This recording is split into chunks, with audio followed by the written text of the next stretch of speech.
Muchas gracias a la Fundación Libertad por esta invitación. Muchas gracias también a la Fundación Naumann, la omnipresente Fundación Naumann, que está en todas estas actividades liberales. Le agradezco mucho la presentación a Carlos, aunque cuando se usa la palabra patriarca, crea cierta inquietud, preocupación, y diría que trataría de fugarme y de huir lo más rápidamente posible de esa figura. Vivimos la crisis de los aparatos estatales elefantiásicos. Y frente a esa situación, confieso que estoy algo fatigado de las recetas conservadoras, que parece que apuntan exclusivamente a un problema de caja, a un problema de equilibrio fiscal, sin importar el tamaño del Leviatán ni los desmanes del Leviatán. Quisiera, en dirección opuesta a este, para mí, tedio de las recetas conservadoras, y no solo tedio, sino que me parecen inoperantes, dar algunos ejemplos que operan, como digo, en dirección opuesta. Primero, el tema que tocaba aquí nuestro amigo Pedro Schwartz de la deuda pública. Me parece interesante recordar que cuando Jefferson era embajador en París y recibió la Constitución, la flamante Constitución estadounidense, dijo que sí, en una carta a John Taylor, que si tuviera que introducir una reforma en la Constitución sería para prohibir la deuda pública. ¿Por qué? Otros autores han tratado esto posteriormente, y es porque en realidad la deuda pública o la deuda estatal es incompatible con la democracia, puesto que compromete patrimonios de futuras generaciones que no han participado en la elección del gobernante que contrajo la deuda. Y me parece que no es pertinente hacer una extrapolación del ámbito empresario al ámbito gubernamental, haciendo evaluación de proyectos, si es mejor o no pagar al contado o endeudarse, lo mismo que la visión convencional de gobierno no es pertinente hacer un cálculo del retorno sobre la inversión de la justicia. Me parece que los aparatos estatales y gubernamentales deberían de financiarse con recursos presentes, exclusivamente, es decir, con impuestos, y en el margen o en el extremo, estimular la rebelión fiscal cuando los gobiernos se extralimitan en sus funciones de proteger los derechos de los gobernados y en lugar de protegerlos los conculcan. La rebelión fiscal pacífica cuando los gobiernos se extralimitan es algo que está muy metido en la tradición liberal, comenzando por la rebelión de los impuestos al té, en el caso de la revolución más exitosa en la historia de la humanidad, que es la estadounidense. Un segundo ejemplo es la banca central. Creo que es interesante repasar en este sentido, hay mucha bibliografía, pero especialmente 4 premios Nobel, Hayek, Gary Becker, Buchanan y el último periodo de Milton Friedman. Milton Friedman dice que la moneda es un asunto demasiado importante para dejarlo en manos de banqueros centrales.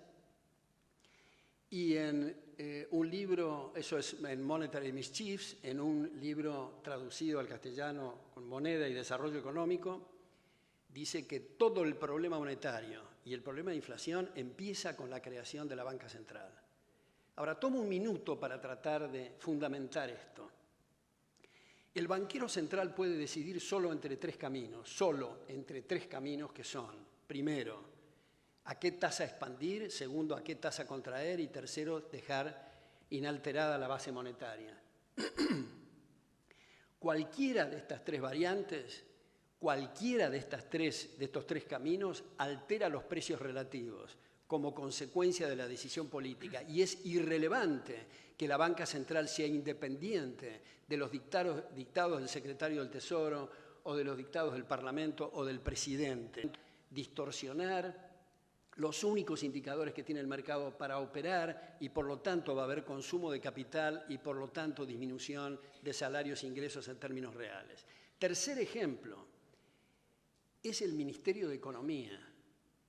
Creo firmemente que, como en tiempos de la República en la Argentina, habría que abolir el Ministerio de Economía y tener una Secretaría de Hacienda o Secretaría de Finanzas Públicas de alguien que sepa sumar y restar y que entre más de lo que sale. Pero en este momento y en estos ámbitos en la Argentina se está diciendo que se necesita un plan económico, se necesita un buen ministro de Economía. Y eso es precisamente lo que hay que evitar. Esta es la arrogancia de los planificadores de asignar recursos en direcciones distintas de lo que la gente quiere. Me parece que pasa desapercibido el hecho que ha señalado, acá Ian lo mencionó, a Hayek, que ha señalado con tanto énfasis Hayek, que el conocimiento está disperso y es fraccionado entre millones de personas, y cuando hay la planificación estatal lo que se está haciendo es concentrando ignorancia y no permitiendo que se transmita conocimiento a través de esa dispersión que existe naturalmente. Otro ejemplo es el tema de la educación. Acá hago una nota a pie de página de lo que dijo Pedro Schwartz, que comparto toda su preocupación, y es una expresión que es un lugar común que se dice educación pública. Yo sugiero que no utilicemos más la expresión educación pública porque es educación estatal. La educación privada es también para el público. Ahora, hay mucho que hurgar, me parece, y es un tema de gran calado lo de la educación, pero sugiero que pensemos y tratemos de difundir la idea que la educación privada sea privada y no como actualmente es privada de toda independencia. Esto es, esas reparticiones llamadas Ministerio de Educación, que me parece que quien asume el cargo de Ministro de Educación no tiene mucha idea que la educación es un proceso de puertas y ventanas abiertas, es un proceso de prueba y error, y es absolutamente impertinente, insolente, que alguien decida desde el vértice del poder cuáles son las estructuras curriculares que hay que aprobar y cuáles son las que hay que reprobar. Se trata, como ustedes saben, del conocimiento, como nos ha enseñado Popper, entre muchos otros. El conocimiento tiene el carácter de la provisionalidad, es provisorio nuestro conocimiento, abierto a futuras o posibles refutaciones. Un último ejemplo que quiero poner, y quiero detenerme aquí un minuto, es en el tema institucional. Acá la idea de la democracia, soñada por los Giovanni Sartori, digamos, de nuestra época, cuyo eje central es el respeto de las mayorías a los derechos de las minorías, está probado y muestra la historia y la parte de la historia que estamos viviendo, que ha mutado la democracia en cleptocracia. Esto es el gobierno de los ladrones de propiedades, de libertades y de sueños de vida.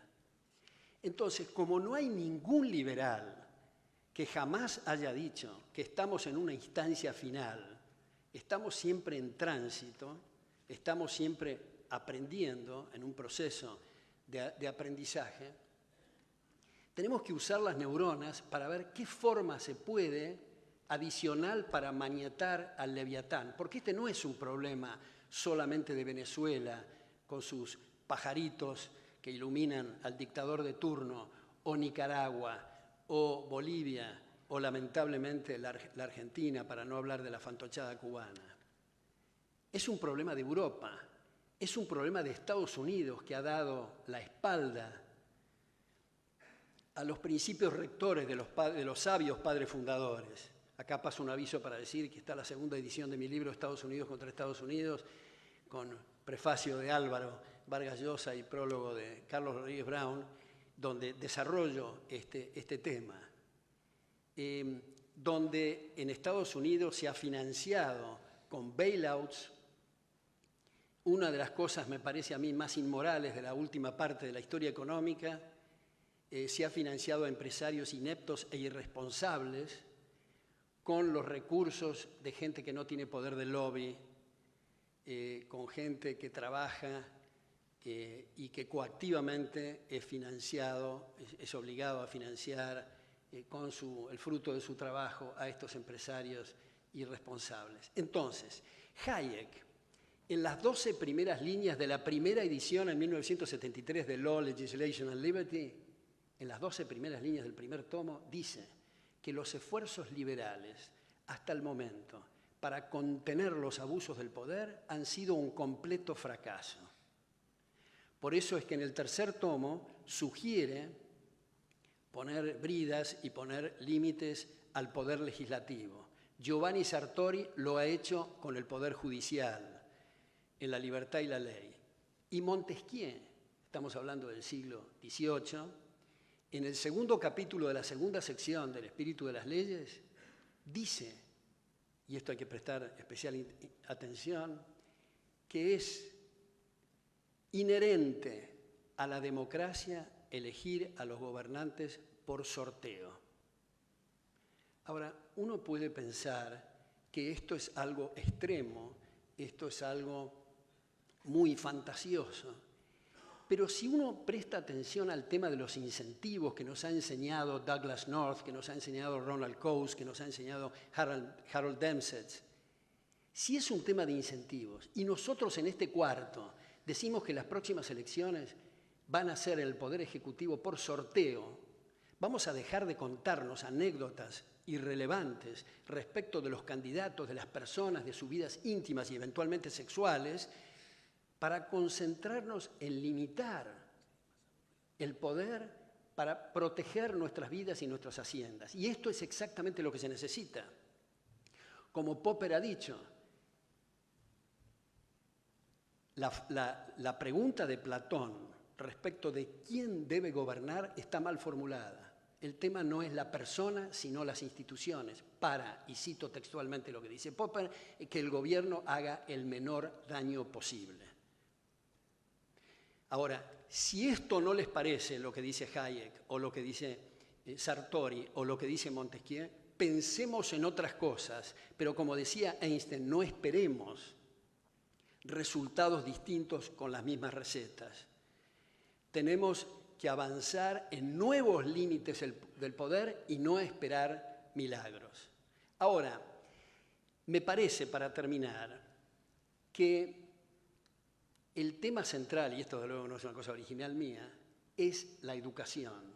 El político es una cosa muy higiénica y muy importante, la crítica al poder político, incluso la crítica a los que supuestamente deberían de oponerse y no se oponen. Pero comprendamos que el político, si hace un buen estudio de mercado, tiene que articular un discurso de acuerdo a lo que le permite el plafón o lo que le permite el clima de opinión pública dominante. No puede salirse de ese discurso porque pierde votos. Entonces, ¿cuál es el problema de fondo? El problema de fondo es ese clima de ideas. El problema de fondo es la educación. Las tareas que hacen tantas instituciones en la Argentina, empezando por la Fundación Libertad, y tantas otras en el mundo que son por ahora insuficientes, porque las chicas y los chicos de los que tenemos la oportunidad de dar clases en la facultad son abiertos, son receptivos, son personas muy buenas, pero necesitan tener un ámbito plural donde se debatan ideas y donde se discutan distintas corrientes de pensamiento. Termino con una frase y un consejo que me parece de una gran importancia, que es del marxista Antonio Gramsci. Tomen la cultura y la educación y el resto se dará por añadidura. Muchas gracias.